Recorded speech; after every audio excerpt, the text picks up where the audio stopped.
करे निवामेन सलिलम मुदत्रम सज्जम च कृत्वा निमिषे निपश्यता नैनाम्रकस्य प्रभंज मध्ययतो यदि चुदंडा मदकर्युरकम करेन वामेन सलिलम मुदत्रम। जहां पर वो धनुष रखा हुआ देखते ही देखते ठाकुर जी उसकी ओर बढ़ने लगे और जैसे उसकी ओर बढ़ने लगे तो सज्जनों कंस के जो दो दूत हैं, दो सैनिक हैं, वो भगवान को मारने के लिए आए। आज मुष्ट से भगवान ने मुष्टिका का उद्धार कर दिया और बलराम जी ने अपने हल से चांडूर का उद्धार कर दिया। आज मुष्टिक और चांडूर दोनों का उद्धार भगवान ने किया। अब बीच में धनुष रखा है और चारों तरफ नर नारी ब्रज क्षेत्र के बैठे हुए हैं। महाराज एक तरफ ऊंचे सिंहासन पर कंस बैठा हुआ है।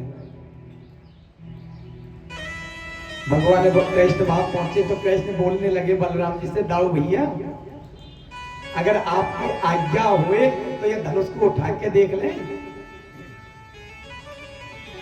दाऊ भैया ने कही, भैया देखो मामा को धनुष से उठा के देखो, चला के देखो, कैसे भी देखो। देखते ही देखते कन्हैया ने धनुष को उठा लियो और दो खंडन में विभाजित कर दिया।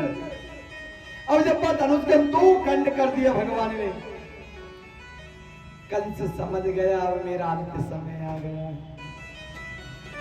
क्योंकि जब भोलेनाथ का भजन किया और वरदान मांगा तो भोलेनाथ ने कहा जब तक ये धनुष नहीं टूटेगा तब तक तुझे कोई मार नहीं सकता, और जिस दिन ये धनुष टूट जाएगा समझ लेना तेरा जीवन समाप्त है। भगवान ने धनुष को तोड़ा, चारों तरफ ठाकुर जी देखने लगे। देखते देखते नजर पहुंच गई मामा को। अच्छा मामा जी वहां बैठे। गोविंद ने छलांग लगाई और कंस के केसों को जाकर के पकड़ लिया और कंस के केसों को पकड़ करके जमीन पर पटक दिया ठाकुर जी ने। कंस कहने लगा, अरे कन्हैया छोड़, अरे लाला मुझे पीड़ा हो रही है। ठाकुर जी कहने लगे, मामा याद करो एक दिन मेरी माँ भी इसी प्रकार विलाप कर रही थी और आपने उनके केस पकड़ रखे थे। मेरी माता ने बहुत कहा, भैया मुझे पीड़ा हो रही है, मेरे बाल खिंच रहे हैं, आपने एक ना सुना। व्यक्ति के ऊपर परिस्थिति आती है तभी परिस्थिति के बारे में वो समझ सकता है, संपत्ति में नहीं समझ सकता। जाके पावना फटी विवाही वो का जाने पीर पराई। जहां पर किसी प्रकार का दुख नहीं आया है वो दुख के भाव को नहीं जानता। आज भगवान ने कंस को नीचे पटक लिया और नीचे पटक करके भगवान ने कंस का उद्धार कर दिया। बोले भक्तवत्सल भगवान की जय हो। आज ठाकुर जी ने कंस का उद्धार किया और जब कंस का उद्धार भगवान ने कर दिया तो कंस के शरीर से एक दिव्य ज्योति निकली जो ठाकुर जी की प्रदक्षिणा करते हुए चरणों में विलीन हो गई। परीक्षित जी कहने लगे, गुरुदेव जब वो भगवान का शत्रु था, भगवान को मारना चाहता था, तो उसका आत्मा निकल करके भगवान के चरणों में क्यों गए? बोले परीक्षित जी मैंने आपको पूर्व कथा में बताया था कि इनकी शत्रुता भगवान से एक जन्म की नहीं 3 जन्मों की थी। एतौ द्वौ पार्षदो मह्यम जय और विजय एवचा। ये नारायण के परम लाडले भक्त और दिव्य पार्षद जय और विजय थे। सनत कुमारों ने इनको 3 जन्मों में राक्षस होने का श्राप दिया। एक बार यही हिरणाक्ष और हिरण्यकुश बन करके आए, तब भगवान ने बरहा और नरसिंह रूप धारण करके दोनों का उद्धार किया। यही त्रेता युग में रावण और कुंभकर्ण बन करके आए, ठाकुर जी ने राम स्वरूप धारण करके इनका उद्धार किया। और जब ये कंस बन करके दंत वक्र बन करके आए हैं तो ठाकुर जी कृष्ण अवतार में इनका उद्धार करने के लिए चले आए। तो इनकी शत्रुता भगवान से 3 जन्मों की थी। आज कंस का उद्धार हो गया। उधर वृंदावन वासी कन्हैया से कहने लगे, देख भैया कन्हैया, अब तो तेने कंस को मार दियो, अब तो को वापस वृंदावन चलना चाहिए। आज सज्जनों, कन्हैया ने दो टूक मना कर दिया वृंदावन वासियों से। बोले दिया, बाबा आप जाओ और मैं शीघ्र आने की कोशिश करूंगा, लेकिन अभी आपके साथ नहीं चल सकता। ये बात सुनी सारे वृंदावन वासियों के तो प्राण पखेरु निकल गए, बड़े परेशान हुए। लेकिन जब भगवान ने मना कर दिया तो आज बेमन से बिना कृष्ण बलराम के वो वृंदावन वासी वृंदावन वापस चले गए। सज्जनों, इधर मेरे परात्पर अखिलेश्वर कन्हैया दौड़े दौड़े गए और जाकर के सर्वप्रथम कारागृह से अपने नाना जी को, उग्रसेन महाराज को मुक्त किया। उसके बाद में महाराज देवक को मुक्त किया। महाराज उग्रसेन से कहने लगे, नाना जी आप राज्य के अधिकारी हैं। उग्रसेन महाराज ने कहा, देखो कन्हैया, अब तो मैं वृद्ध है चुका हूं और कन्हैया अब तो मथुरा के राजा तुम ही है, जाओ। भगवान ने मना कर दी। बोले, नाना जी अभी मुझे और लीलाएं करनी है, मैं राज नहीं संभाल सकता, इस राज को तो आप ही संभालो। आज महाराज उग्रसेन जी को राज्य गद्दी पर बिठाया भगवान श्याम सुंदर ने। अब सज्जनों, मथुरा में सब आनंद से रहने लगे, चारों तरफ आनंद प्रारंभ हुआ मथुरा के अंदर। एक दिन की बात है, कृष्ण बलराम को मैया देवी की प्रेम कर रही थी। ये दृश्य महाराज वसुदेव जी ने देखा तो वसुदेव जी कहने लगे, अब कृष्ण बलराम बड़े है गए हैं, अब तो इनको शिक्षा ग्रहण करनी चाहिए। तो कृष्ण बलराम दोनों भैयाओं को शिक्षा लेने के लिए संदीपन गुरु जी के यहाँ पर भेज दिए और संदीपन गुरु जी के यहाँ पर जाकर के कृष्ण बलराम ने शिक्षा ग्रहण की। गुरु गृह पठन गए रघुराई, अल्प काल विद्या सब पाई। थोड़े से समय में भगवान ने सभी विद्याओं का ज्ञान प्राप्त कर लिया। कल की कथा में आएगा कि वहीं पर भगवान की सुदामा जी से मित्रता हुई और सुदामा जी से मित्रता हुई, भगवान ने सारी विद्या प्राप्त की। एक दिन भगवान अपने गुरु जी से कहने लगे, संदीपन गुरु से, गुरुदेव अब हम वापस मथुरा जाना चाहें, लेकिन आपने जो हमें उचित शिक्षा प्रदान की है तो हम सोचते हैं कि आपको दक्षिणा दें, क्योंकि गुरु जी से गुरु मंत्र या कोई भी वेदोक्त मंत्र यदि हम प्राप्त करते हैं तो उसके बाद गुरु जी को दक्षिणा अवश्य देनी चाहिए, क्योंकि जब तक गुरु मंत्र की गुरु दक्षिणा नहीं दी जाती है तब तक वो सफल नहीं होता। तो हम आपको गुरु दक्षिणा देना चाहते हैं। गुरुदेव मांगो क्या चाहते हैं? तो गुरु जी ने कह दिया, ठाकुर जी आपका मुझे दर्शन प्राप्त हो गया, यही बहुत बड़ी बात है। ऐसा करो कृष्ण बलराम, तुम दोनों जाकर के गुरु माता से पूछ लो यदि उनको कुछ चाहिए। कृष्ण बलराम दोनों गुरु माता के पास में गए, गुरु माता को प्रणाम किया, माता ने भी प्रणाम किया। कृष्ण बलराम कहने लगे, मैया हमने जो गुरु शिक्षा ग्रहण की है उसके बदले में हम दक्षिणा देना चाहते, बताओ क्या दें। मैया कहने लगी, कृष्ण बलराम भैया मोह को कछु नहीं चाहिए। जब भगवान ने आग्रह किया ना तो मैया ने कही, यदि देना चाहते हो कन्हैया तो मुझे एक वस्तु दे दो। क्या? कन्हैया, बहुत पहले समय की बात है कि मेरे एक पुत्र था और वो पुत्र स्नान करने समुद्र में गया और समुद्र में डूब करके प्राणांत हो गया। यदि कन्हैया देना चाहते हो तो मेरा वो पुत्र ला करके मुझे वापस दे दो और मुझे कुछ नहीं चाहिए। जब भगवान ने वचन भर लिया तो ठाकुर जी वचन से पीछे कब हटने वाले थे। आज ठाकुर जी गए और जाकर के समुद्र में छलांग लगा दी। समुद्र प्रकट होकर के आया, ठाकुर जी से कहने लगा, प्रभु आपका आगमन किस कार्य के लिए हुआ है, आप मुझे कहो। बोले, आपके अंदर मेरा गुरु माता का पुत्र है, मेरा गुरु भाई है, उसको वापस दो। बोले प्रभु उसके बारे में तो मुझे पता नहीं है, क्योंकि मेरे अंदर एक पांचजन्य नाम का एक राक्षस रहता है, आप उससे जाकर के पूछो।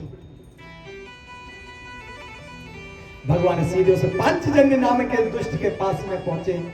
ठाकुर जी ने उससे गुरु माता का पुत्र मांगने का आग्रह किया, लेकिन वो तो ठाकुर जी से युद्ध करने लगा। आज ठाकुर जी ने और पंचजन्य का उद्धार कर दिया और वहां से प्राप्त किया पंचजन्य शंख, जो भगवान के हाथ में शंख है ना, जिसका नाम है पंचजन्य, जो भगवान ने समुद्र से पांचजन्य नाम के राक्षस को मार के प्राप्त किया। लेकिन ठाकुर जी वही समुद्र से सीधे पहुंचे यमराज के पास।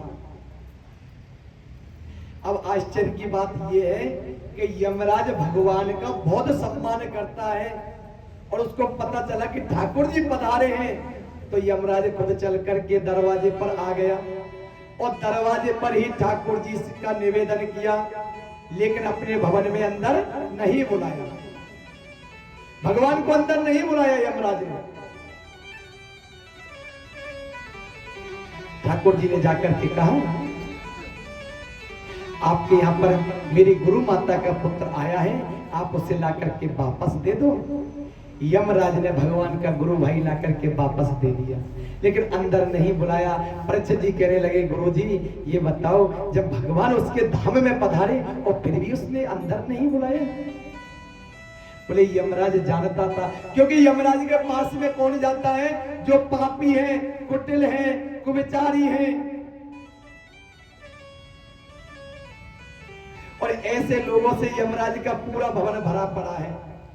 और यमराज जानता है यदि भगवान अंदर आएंगे और इनकी सबकी दृष्टि ठाकुर जी पे पड़ेगी, या ठाकुर जी की दृष्टि इन पर पड़ेगी, तो इन सबका कल्याण हो जाएगा, फिर पापी कौन बचेगा? और जब पापी कोई नहीं रहेगा तो मेरा तो सारा कारोबार नष्ट हो जाएगा। इसलिए यमराज ने भगवान को अंदर नहीं बुलाया, बाहर लाकर के गुरु माता का पुत्र प्रदान किया।